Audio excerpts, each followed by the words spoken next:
উত্তরপ্রদেশের মুখ্যমন্ত্রী যোগী আদিত্যনাথকে এই বাঙালি ডাক্তারবাবু মুখের উপর বলে দিয়েছিলেন, অসুখটা যখন আপনার হয়েছে তখন আপনি আমার কাছে আসুন, আমি আপনার কাছে গেলে যে সময়টা খরচ হবে সেই সময়ে 5টা গরিব মানুষ চিকিৎসা না পেয়ে ফিরে যাবে। হ্যাঁ, কলকাতায় জন্মানো এই বাঙালি ডাক্তারবাবুই আজ উত্তরপ্রদেশের মানুষজনের কাছে সৃষ্টিকর্তার দূত। বিদেশের সমস্ত নামকরা হাসপাতালে লক্ষ লক্ষ টাকা চাকরির অফার ফিরিয়ে দিয়ে এই বাঙালি ডাক্তারবাবু বিনামূল্যে চিকিৎসা করেন উত্তরপ্রদেশের গরিব অসহায় মানুষদের। পদ্মশ্রী পুরস্কার পাওয়া এই ডাক্তারবাবুর নাম তপন কুমার লাহিড়ী। 83 বছর বয়সে পৌঁছেও প্রতিদিন সকালে উঠে কাঁধে একটা ব্যাগ আর হাতে কালো ছাতা নিয়ে হাসপাতালে পৌঁছে যান ডাক্তার লাহিড়ী, গরিব মানুষদের বিনামূল্যে চিকিৎসা করবেন বলে।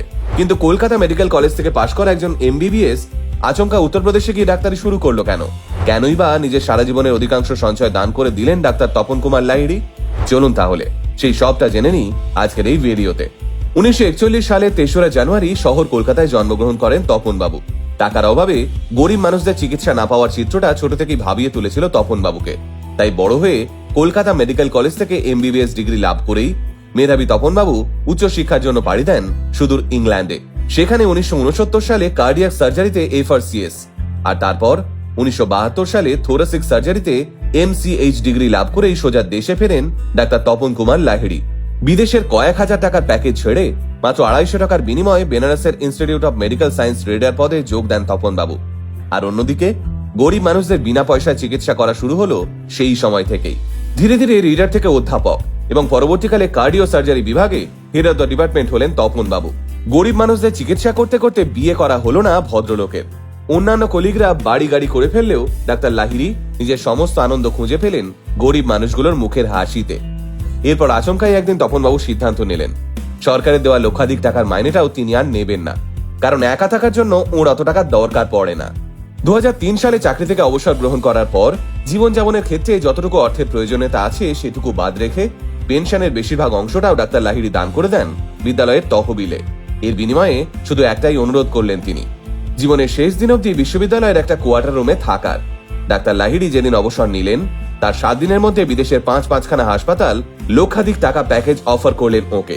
কিন্তু তাদের প্রত্যেকে ডাক্তার তপন কুমার লাহিড়ী বললেন, চাকরি জীবনে টাকার পিছনে না ছুটে গরিব মানুষের সেবা করে গেছি, এখন বয়স হয়েছে, টাকার পিছনে ছোটার মতো পায়ের জোর নেই, তাই ধীর পায়ে হেঁটে গরিব মানুষদের চিকিৎসা করাটাই আমার কাছে সহজ হবে। আপনাদের ধন্যবাদ আমাকে এই অফারটা করার জন্য। হ্যাঁ, ঠিক এতটাই সোজাসাপটা কথা বলেন ডাক্তার তপন কুমার লাহিড়ী। তবে বেনারস অঞ্চলের লোকেরা অবশ্য ডাক্তার লাহিড়ীকে ধন্বন্তরী বলে ডাকেন, কারণ ডাক্তার লাহিড়ী কম পয়সায় এমন ওষুধ দেন যা নাকি শয্যাশায়ী মানুষদেরও দৌড়ানোর মতো সুস্থ করে তোলে। আর সেই কারণে খোদ উত্তরপ্রদেশের মুখ্যমন্ত্রী যোগী আদিত্যনাথ যখন অসুস্থ হয়েছিলেন তিনি ডাক্তার লাহিড়ীকে ডেকে পাঠিয়েছিলেন চিকিৎসা পাওয়ার আশায়। কিন্তু তার উত্তরে ডাক্তার লাহিড়ী কি বলেছিলেন সেটা তো ভিডিও শুরুতে বলেই দিয়েছি। চিকিৎসার ক্ষেত্রে এই বিরাট অবদানের জন্য ইতিমধ্যেই পদ্মশ্রী পুরস্কার পেয়েছেন ডাক্তার তপন কুমার লাহিড়ী। পদ্মশ্রী সম্মান পাওয়ার পর ডাক্তার লাহিড়ী বলেছিলেন, এই সম্মানের জন্য সরকারকে অসংখ্য ধন্যবাদ। ঈশ্বরের আশীর্বাদ যদি সঙ্গে থাকে তাহলে আমার শেষ নিঃশ্বাস অবধি রোগীদের সেবা করে যেতে চাই। তবে শুধু রোগীদের সেবা করাই নয়, ডাক্তার লাহিড়ী নিজের হাতে এমন অনেক ডাক্তারকে তৈরি করেছেন যারা তার আদর্শে উদ্বুদ্ধ হয়ে মানব সেবা করে চলেছেন।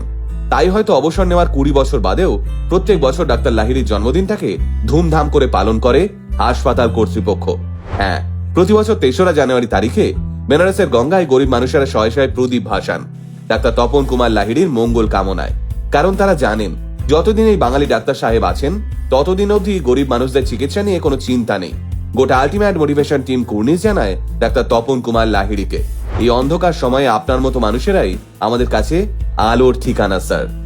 আলটিমেট মোটিভেশন কথা বলে আমার আপনার মতো মানুষের, যারা সাধারণের ভিড়ে থেকেও অসাধারণ কিছু কাজ করে দেখায়। আলটিমেট মোটিভেশন, বাংলায় মোটিভেশন, বাঙালির মোটিভেশন।